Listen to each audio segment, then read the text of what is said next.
lähdetään issuesta liikenteeseen. Mä haluan tehdä uuden issuen ja mä oon niin tarkoituksen jättänyt tuohon yhden pienen bugin tähän meidän sovellukseen. Mä voin näyttää. Sehän löytyy täältä mainista, jos mä ajan Pythonin täällä.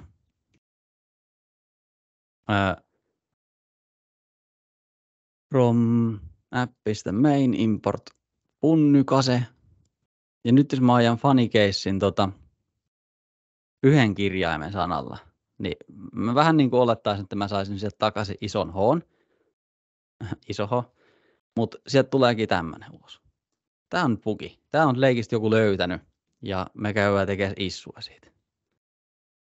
Me tehdään issua. Issuahan on, että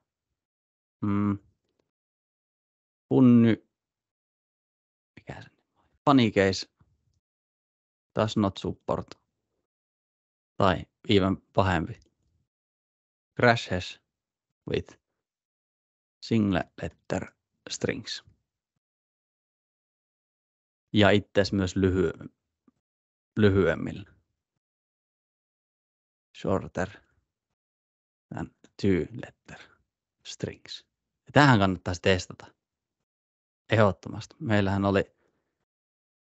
ei ole testiä, mitä tapahtuu, kun laittaa haisille, mutta se toimii. Eli 2 toimii. Alle 2 pitkät kaataa. Sitten tänne voi kirjoittaa mitä tahansa, vaikka expected behavior. Tämä on tiimin päätettävissä, mikä teidän formaatti on tälle. Ei kannata jättää vaan, että lol ei toimi, vaan yrittää kirjoittaa niin kuin mitä olettaa, että tapahtuu ja mitä tapahtuu, jos on bugireportti. Mä haluaisin tehdä niin, että komento funnycase H palauttaa ison H. Ja sitten actual behavior tai current behavior, miten sen halusi laittaa. Jätetään nämä välit.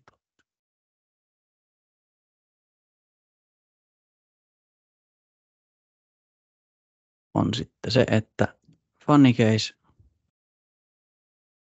H nostaa ton. Sehän on se, mitä tapahtuu. Sanotaan previewllä, että se näyttää ok. Se näyttää hyvältä. Tähän voisi laittaa suoraan assigniin. Due date ei välttämättä ole ihan juttu Scrumissa, ellei sillä ole oikeasti joku, niin kuin, että se on pakko olla tehty tiettyyn päivään. Milestone sen sijaan olisi. Teillä voisi olla tästä tämä sprintti, että me halutaan tehdä se tämän sprintin aikaan. Periaatteessa teillä voisi olla myös sprintti nimeltään backlog, joka on epäsprintti. Ja sitten sieltä siirretään asiat oikeisiin sprintteihin. Tehdään labeli tänne. Täällähän on myös issuen lisäksi incidentti, mutta en tiedä meneekö se incidentistäkään. Tehdään uusi labeli nimeltään bug. Se on tietenkin vaaran punainen. Wow. Noin. Niin, me ollaan nyt tehty uusi issue, sillä on otsikko, kuvaus, ei ole confidential, ei tarvitse tehdä muuta. Se on fine. Oikeastaan mä voisin antaa tämän Jackille, jos Jack voisi käyttää, mutta se ei ole, niin mä joudun menee tälleen. Yksi juttu on muuten tekemättä. Jackista kun oli puhe. Mulla tää git config local, niin tännehän pitää pistää nyt, tämähän nyt jos katsotte PVD, niin tää on nyt se Rosen-versio. Niin tämähän kuuluu sulla git config local user.name. Mikä se oli? Smith oli toinen, tää on vaikka Williams.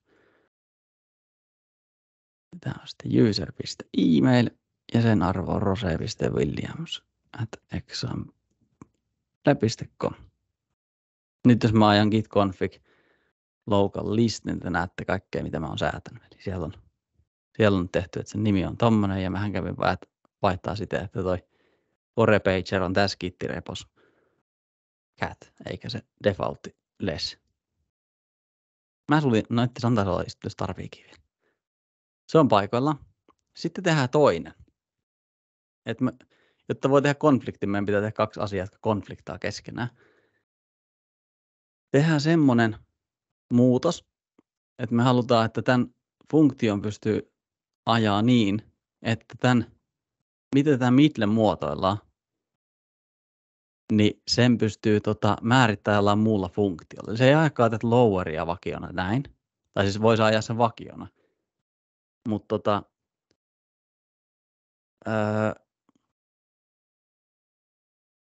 sen voisi myös antaa joku muu sille. Se voi kirjoittaa oman funktion.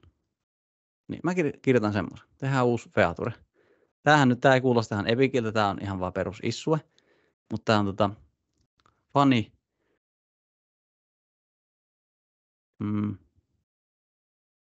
Funny case. Mennään verbillä. Se on vähän, tiimihän saa vähän niin kuin päättää, miten nämä nimeää, mutta mä menen nyt tämmöiselle verbiratkaisulle. Tää on issue ja kuvitellaan, että tää on jossain Epicissä, joka on joku kasatoiminnallisuuksia, mutta tää on nyt yksi osa sitä, joka on se, että laitetaan funny casea support for middle part formatter function. Funny case. Noin. Sitten se, mitä se on. Expected behavior. Näin. Tök. Python. Tehdään tällä. Eli meillä on nyt joku funktio.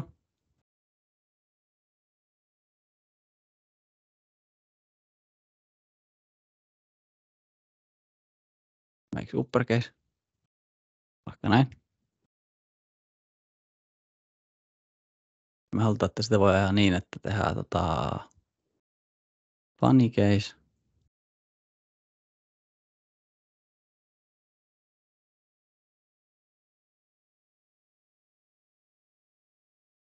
Näin. Middle formatter on yhtä kuin F. Eli nyt sille voikin antaa jonkun muun. Vakionahan se olisi tehnyt sitten tällaisen. Mun meidän middle formatter onkin funktio, joka tekee sitten uppercase, joten tästä tulee hello world. Näin. Voisi myös olla joku, joka tekee vaikka joka toisesta iso ja toisesta pienen, mutta on nopeampi testata. Mennään tällä. Sitten lopetetaan toi ja katsotaan, että näyttää se okolta. Näyttää. Oikeastaan tänne varmaan kannattaisi pistää enemmän kontenttia. Milestoneit laittaa muuta. Tällä voisi olla joku oma labeli vielä, vaikka feature issue tai joku. Mennään tällä. Töks. Noin. Nyt meillä on issuet 1 ja 2. Sitten päätetään. Otetaan vaikka Jack hoitaa vaikka tämän simppelimmän tapauksen ja Rose ottaa tämän vähän monimutkaisemman tapauksen. Niin se, mitä me voidaan tehdä, niin mennään tähän issuen asetuksiin. Täällähän voisi linkata se Epicin, jos täältä löytyy. Niin tänne lisätä Epic ja sitten tähän kirjoittaa se issue ID, mikä siihen liittyy. Epicin numero, joka näkyy aina tuolla päällä. Tuolla esimerkiksi. Mutta se, mitä me ei haluta tehdä me halutaan tehdä branchi. Ja se kannattaa tehdä täältä. Ärsyttävästi täällä on nappia sille. Mutta sitten jos käyttää myöhemmin töissä vaikka jotain jiraa tai vastaavaa, niin niistä tuppaa siellä on niinku, tuolla oikealla on semmoinen create branch suoraan. Tässä on tää alla. Se on vähän ärsyttävä löytää, mutta se on ton create merge requesti alla, mikä on vähän hassu, kun eihän meillä ole branchia, niin ei me haluta tehdä merge requestia nyt jo. Aloitetaan pelkällä branchilla alkuun. Tehdään merge requesti myöhemmin. Nimi on pitkä kuin mikä. Pitäisikö sitä lyhentää? Mä lyhennän. Mä en halua siitä kuvitellaan, että sillä on joku buginumero. Se on nyt 1, 2, 3. Näin. Mä kopioin sen sieltä talteen ja create branch. Noin. Huomatkaa, että you pushed, eli mä puskin tämän branchin tänne. Se oikeasti löytyy sieltä. Tämä web-UI tekisi. Mä olisin voinut tehdä ton niin kuin komentokehottais myös. Tai kitille tuossa paikallisesti. Se näkyy nyt täällä. Täällä löytyy one funny case bugi ja sitten löytyy toi. Mennään myös siinä toiseen, siinä featureen. Add support. Tehdään tälle sama. Eli ei tehdä merge requestia, vielä tehdään pelkkä branchi. Lyhennetään sitäkin vähän. Onpa muuten todella ärsyttävä tämä muoto. Tehdään vaikka tommonen. Se on vieläkin pitkä kuin mikä, mutta mennään sille. Create branch. Nonni. Nyt meidän merkitesti on main branchi. Meillä on branchi one funny case, bugi, ja 2 add support for middlepart formatter function. Niin lähdetään työstämään niitä. Eli me halutaan tämä ykkösbranchi, joka on nyt luotu. Niin tätä ei tarvitse siis kloonata erikseen eikä mitään, vaan sen saa suoraan tuolta VS Codessa hoidettua.